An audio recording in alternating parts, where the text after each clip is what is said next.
Salut, c'est Lorraine de Bababam. Vendredi signifie le jour de Vénus. Vénus est la déesse de l'amour dans la mythologie romaine. Et si vous écoutez True Story, c'est que vous aimez que l'on vous raconte des histoires extraordinaires. Alors pour célébrer la déesse de l'amour, découvrez chaque vendredi des histoires d'amour hors du commun de Love Story, le podcast de Bababam qui parle le mieux d'amour.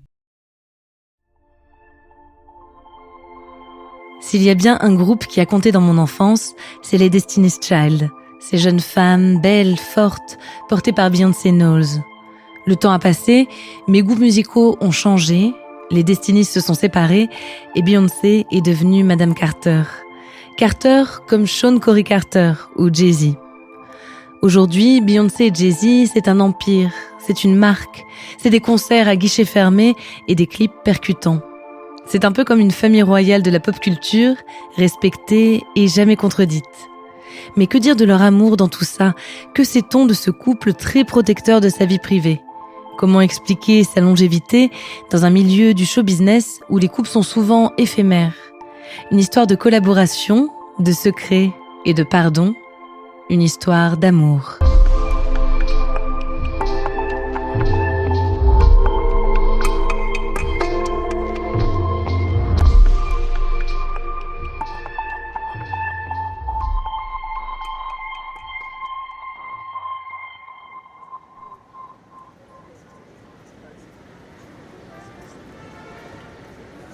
New York, fin des années 90. Du haut de ses 18 ans, Beyoncé Knowles connaît déjà un succès planétaire avec son groupe, les Destiny's Child. Trop jeune peut-être? Pas vraiment, car Beyoncé travaille sur sa carrière depuis son plus jeune âge. Un combat acharné de sa part et de celle de toute sa famille. Beyoncé est née à Houston, au Texas. Son père, Matthew, est producteur de musique. Sa mère, Tina, est styliste et coiffeuse. C'est en son hommage que leur fille aînée s'appelle Beyoncé. C'est le nom de jeune fille de Tina. À l'âge de 9 ans, Beyoncé rencontre Latavia Robinson et Kelly Rowland. C'est le début des Destiny's Child. Mathieu coach les fillettes et Tina crée leurs costumes. Le succès arrive, les tubes s'enchaînent. Beyoncé est la voix principale du groupe. Elle est l'unique membre à participer à la composition et à l'écriture des chansons. Mais avec la célébrité viennent aussi les conflits. Le groupe se déchire, la maison de disques remplace les membres sans ménagement. Les rancœurs sont vives. Plus tard, Beyoncé avouera avoir fait une dépression pendant cette période. Mais à l'époque, impossible de déceler les failles. Aux yeux du monde, Beyoncé est jeune, belle et surtout indépendante. Dans ses textes, elle parle déjà d'émancipation. Elle invite les femmes à prendre leur place. En marge des Destiny's Child, elle pose les premières pierres d'une carrière solo en signant des duos avec des artistes influents. C'est en enregistrant un featuring avec la rappeuse Amil que Beyoncé rencontre Jay-Z en 1999. Évidemment, ces deux-là se connaissent de nom. Beyoncé pour sa carrière avec les Destiny's et Jay-Z comme un des rappeurs les plus influents de la côte Est. Sean Corey Carter est né à Brooklyn. À l'école, il rencontre d'autres passionnés de musique, comme Notorious Big ou Busta Rhymes. Dans son quartier, on l'appelle Jazzy, un surnom dont il s'inspirera pour devenir Jay-Z.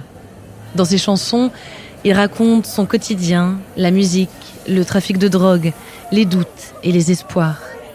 En 1998, il sort Hard Knock Life, le plus gros tube de sa carrière. Quand ils se rencontrent, Jay-Z a 30 ans et Beyoncé est tout juste majeure. Mais ils deviennent complices, sans ambiguïté dans les premiers temps. Pendant plus d'1 an, ils se téléphonent régulièrement, ils apprennent à se connaître, ils deviennent amis. Et quand leur relation passe à l'étape suivante, le secret reste complet. Nous étions amis, dans un premier temps, pendant 1 an et demi, avant le moindre rendez-vous, au téléphone, pendant 1 an et demi. Cette fondation est tellement importante dans une relation, juste d'être avec quelqu'un qu'on apprécie. C'est tellement important, quelqu'un d'honnête. Je me souviens, la première fois que tu es venu dans mon show, je t'ai dit « Ne va pas raconter aux gens avec qui tu sors ». Tu l'as pas fait à moitié.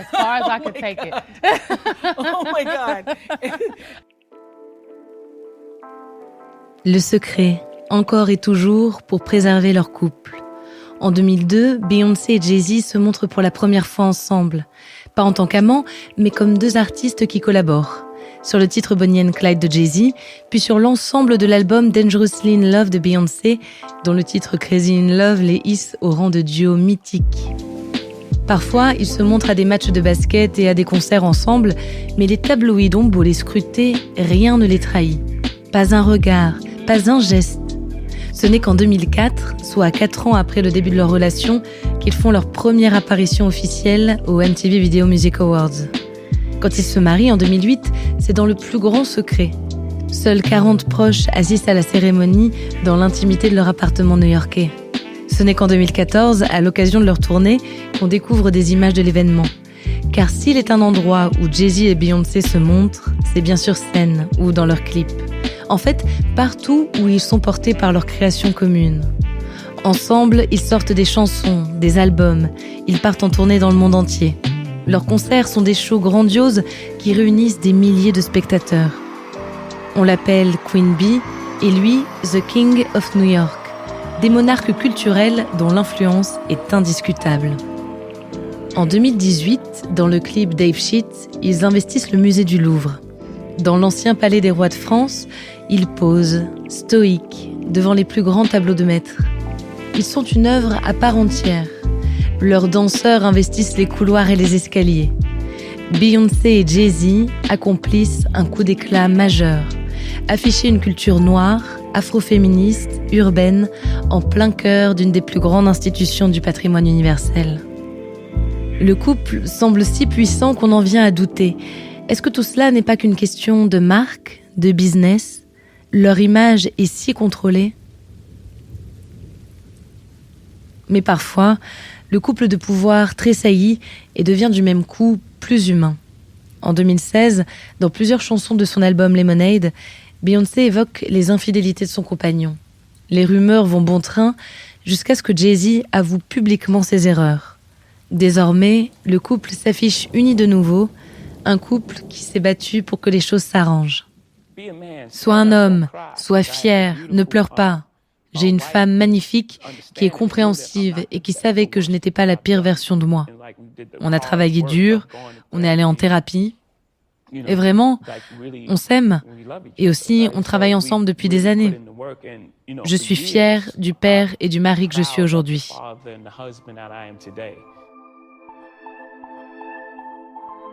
En 2017, Beyoncé donne naissance à des jumeaux qui rejoignent la petite Blue Ivy, née 5 ans plus tôt. Le couple sort la même année la chanson Die With You, un hymne à leur amour décrit comme indestructible. Le clip est un montage de films personnels ou de famille. Plus que jamais, le couple Carter affiche son intimité, sa simplicité. Sur scène, parfois, il faut référence au coup dur. Qui voudrait d'une histoire d'amour trop simple, lance Beyoncé. Peut-être ont-ils maintenant trouvé le bon équilibre entre une image de couple souverain, inébranlable, presque irréel, et des aveux de faiblesse de temps à autre, comme tout le monde.